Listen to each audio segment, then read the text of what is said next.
In 1961, Jomo Kenyatta was arrested by the British colonial government for his role in the Momo uprising. As he stood trial, his lawyer sought to portray him as nothing more than a harmless old man. And so it is fitting to examine his life and legacy to see how this came to be. A man out of touch with the violence that had gripped the Kikuyu people. It was during this period that he learned to speak fluent English and acquired a Christian name, Jomo, which roughly translates to burning spear.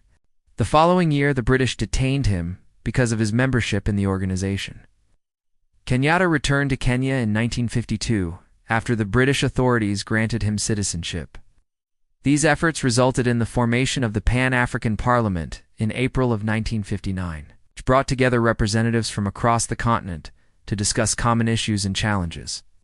Unfortunately, Kenya's colonial government forbade Kenyatta from returning home, so he remained in exile in Ghana.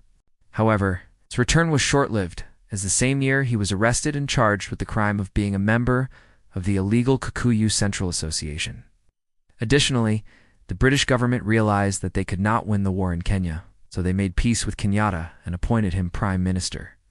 Despite being a strong advocate of Pan-Africanism, he pursued a policy of African socialism, which emphasized economic independence for Black Africans. This often meant turning to the Soviet Union for aid and support, and in the process, he alienated many Kikuyu people who were devout Christians and opposed communism. After all, he led the Kikuyu people through one of the most turbulent periods in their history. Finally, it should be noted that Kenyatta was not perfect, but rather a product of his time and circumstances. He grew up under colonial rule and experienced firsthand the injustices of racism and discrimination. It was this experience that shaped his worldview and motivated him to fight for independence and equality. And without his leadership, it is unlikely that they would have achieved independence so quickly. In conclusion, Jomo Kenyatta's legacy is a complicated one. We'll be responding to some of the comments in future videos. Also, please like and share this video if you enjoyed it. It really helps us out. Don't forget to subscribe. He was a champion of Pan-Africanism and a fierce opponent of colonialism. At the same time, he was an authoritarian ruler who cracked down on dissent and corruption. Nevertheless, he is remembered by the Kikuyu people as a hero and the father of Kenya. Only time will tell if future generations will view him in the same light. Furthermore, he laid the groundwork for Kenya's future development by investing in infrastructure and education. In fact, his government built the first railway line to serve the country and established several technical schools and colleges. Less than 3 years later, on December 12, 1964, Kenya gained independence, and Kenyatta became its first president. He was imprisoned for 2 years on an island in the middle of Lake Victoria, where his health deteriorated and his wife passed away. He played a key role in the Pan-African movement and was a vocal opponent of colonialism. But at the same time, he ruled Kenya with an iron fist, and his policies often contradicted his earlier beliefs. Within weeks, the British captured and executed thousands of Kikuyu fighters. The result was that he was unable to build a broad coalition to succeed him when he passed away. Instead, power fell to his vice president, Jaramogi Oginga. However, the transition was anything but smooth. Odinga and Kenyatta's son, Peter, clashed over Kenyatta's succession, and this led to the latter's assassination in 1979. Oginga was then forced out of office, and Daniel Arap Moi assumed the presidency. Moi's regime would prove to be even more repressive than Kenyatta's. With the situation looking bleak, Kenyatta was arrested and put on trial for his life. In the courtroom, he defended himself against the charges, saying, "It is no crime for a people struggling to gain their freedom to use any method they consider best suited to achieve that end." While the British authorities hoped that his impassioned speech would be his undoing, it actually galvanized support for him and his cause. On the day of his trial, hundreds of thousands of Kikuyu people demonstrated outside the courthouse demanding his release. However, Kenyatta was convicted and sentenced to 7 years in prison. However, he was released in 1948 and moved to Tanzania, where he helped found the East African Political Union, or EAPU.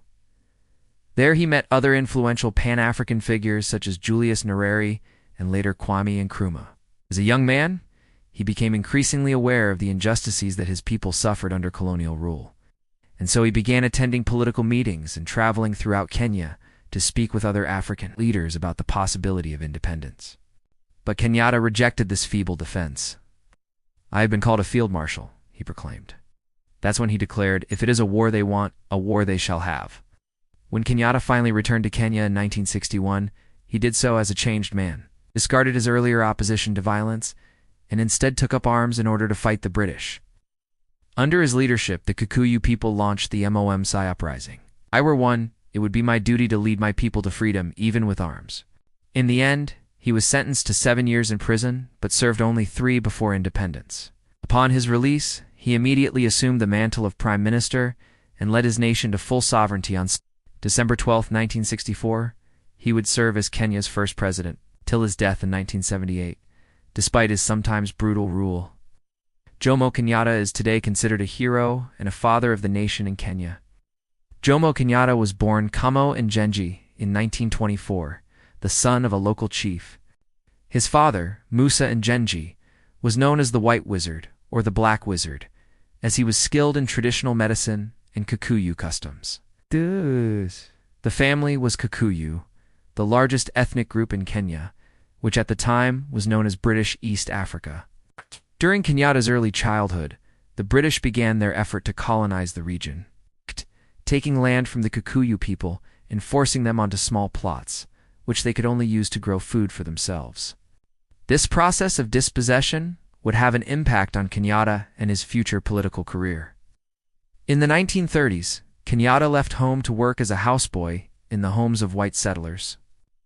In 1947, Kenyatta joined the Kikuyu Central Association, or KCA, which was founded in 1924 and dedicated to fighting for Kikuyu rights.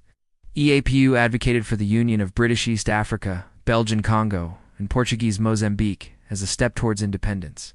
In 1956, he was released and spent a year traveling throughout Africa, meeting with heads of state, including Ghana's Kwame Nkrumah and Egypt's Nasser, who was a staunch critic of colonialism. It was there he heard about the atrocities committed by the colonial government against the Kikuyu people. However, things did not go well. But after serving only 3 years, he was released due to pressure from the Kikuyu people. Unfortunately, his rule was marred by human rights abuses and corruption. In addition, Kenyatta's government placed restrictions on the press and civil liberties and ruled with an iron fist. So despite his historical significance as the father of modern Kenya, it is important to note that Kenyatta's legacy is complicated. Still, the Kikuyu people remember him fondly as a champion of their rights and a symbol of their independence from colonial rule. There's also the argument that Kenyatta's authoritarian style of rule was necessary in order to maintain stability and order in a country that was just emerging from colonial rule. Ultimately, Whether you view Kenyatta as a hero or a villain depends on your perspective and how you weigh his accomplishments against his shortcomings. Thank you for watching. Please leave a comment below with your thoughts on Jomo Kenyatta and his legacy.